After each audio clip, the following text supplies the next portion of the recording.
Сәлеметсіздер ме, балалар? Бүгінгі математика сабағын бастаймыз. Сабақтың тақырыбы дөңгелек сандарды ауызша көбейту. Сабақтың мақсаты нөлмен аяқталатын 3 таңбалы санды 1 таңбалы санға ауызша көбейту, бөлу тәсілін қолдану. Балалар, мың көлемдегі сандарды ауызша көбейтуді және бөлуді орындайтын боласыңдар. Бірінші тапсырма. Гүлбақ пен саябақтарды безендіру үшін өсімдіктерден жасалған қоршау жиі қолданылады. Суреттегі қоршаулардың периметрін табыңдар.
Дұрыс айтасыңдар, балалар. Бірінші гүлбақ пен саябақтардың қоршауларының периметрі 32 метр. Екінші гүлбақ пен саябақтардың қоршауларының периметрі 176 метр. Үшінші гүлбақ пен саябақтардың қоршауларының периметрі 60 метр.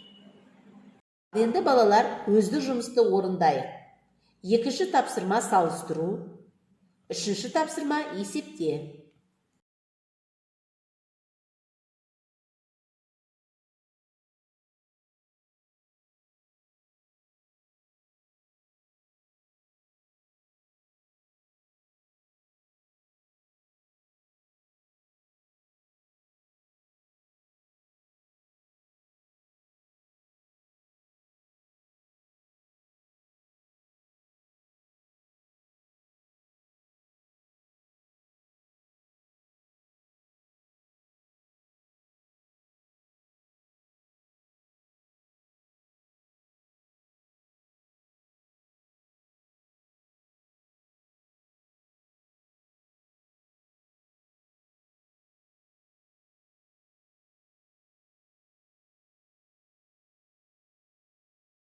Жарайсыңдар, балалар. Шығарған есептеріңді жауабымен салыстырайық.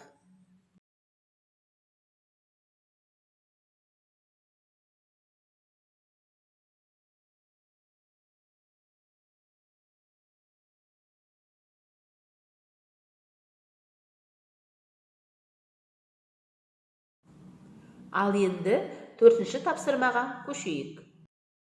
Бірінші кесте бойынша көбейтіндінің мәнін табу үшін бірінші көбейткішті екінші көбейткішке көбейтеміз.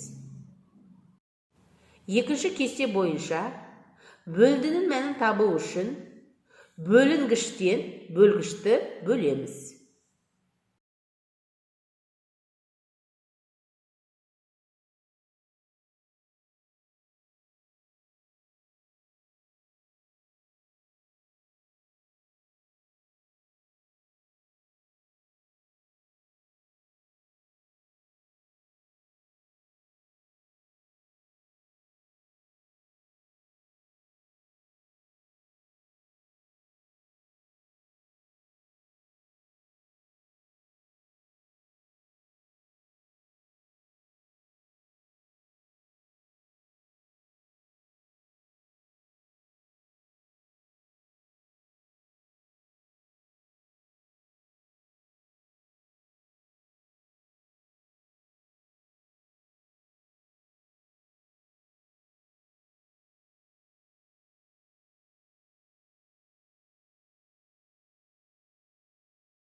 Ал енді балалар, төртінші тапсырманың жауабын тексерейік.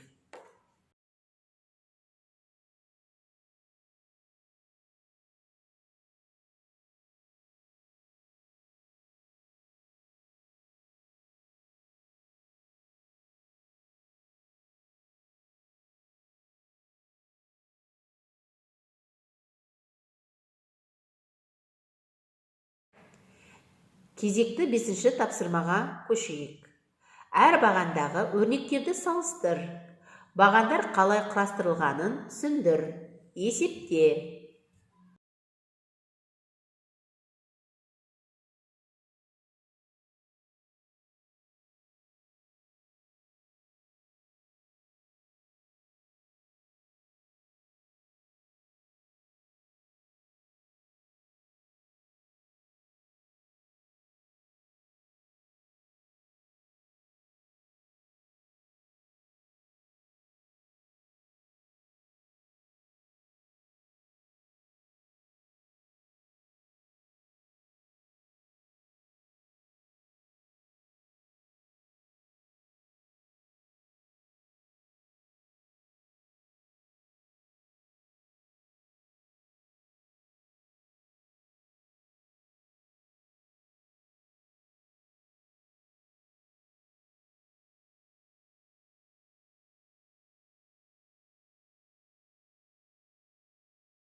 Жарайсыңдар балалар.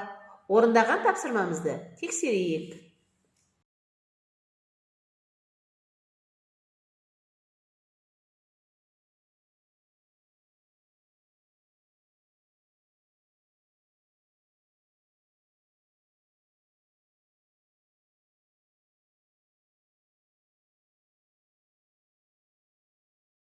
Ендігі тапсырмамыз алтыншы тапсырма. Бұл жерде сендер салыстырасыңдар.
Салыстыруға берілген есептің жауабын тексерейік.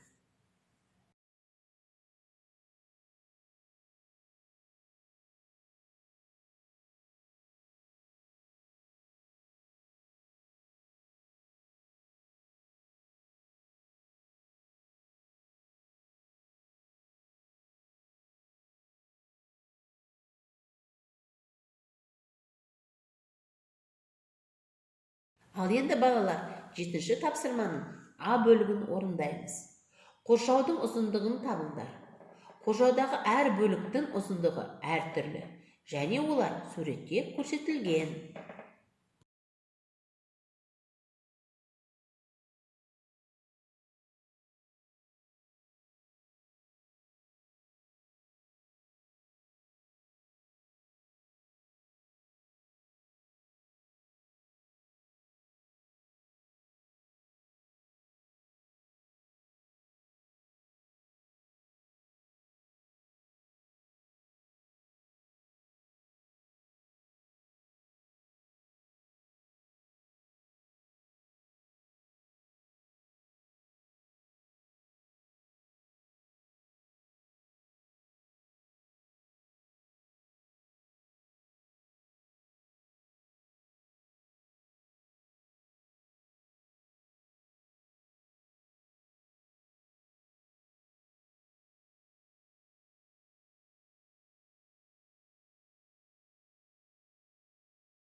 Жауабы: бірінші шарбақ 7 бөліктен тұрады. Ендеше 7 көбейту 2 метр, ұзындығы 14 метр.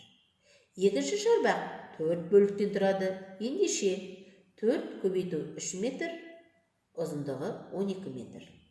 Үшінші шарбақ 3 бөліктен тұрады. Ендеше 3 көбейту 4 метр, ұзындығы 12 метр болады. Ал енді жетінші тапсырманың ә бөлімін орындайық. Егер әр бөліктің ұзындығы 10 есе арттырса, онда қоршаудың ұзындығы қалай өзгереді? Есептеуді жаз.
Балалар, енді жауабын тексерейік.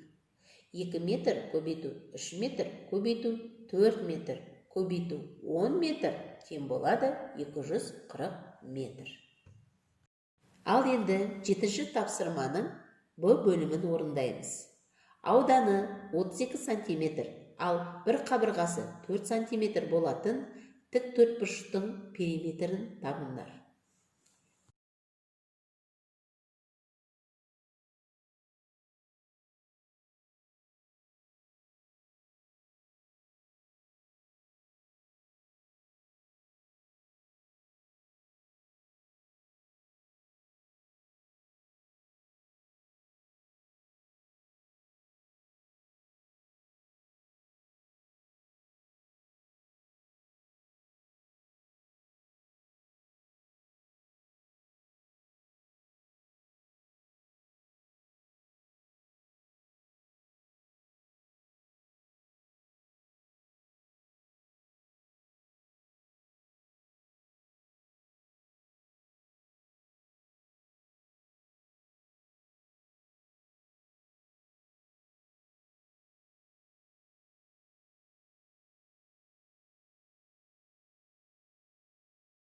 Жетінші тапсырманың Б бөлімінің жауабы: тік төртбұрыштың периметрі 24 сантиметр.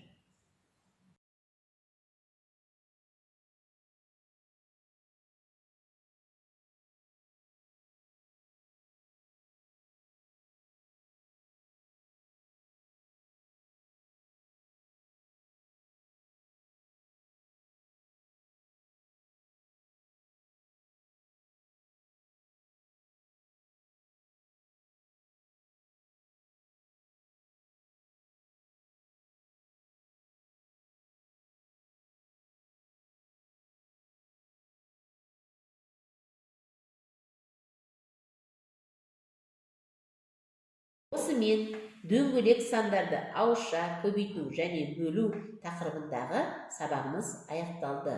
Назарларыңызға рахмет.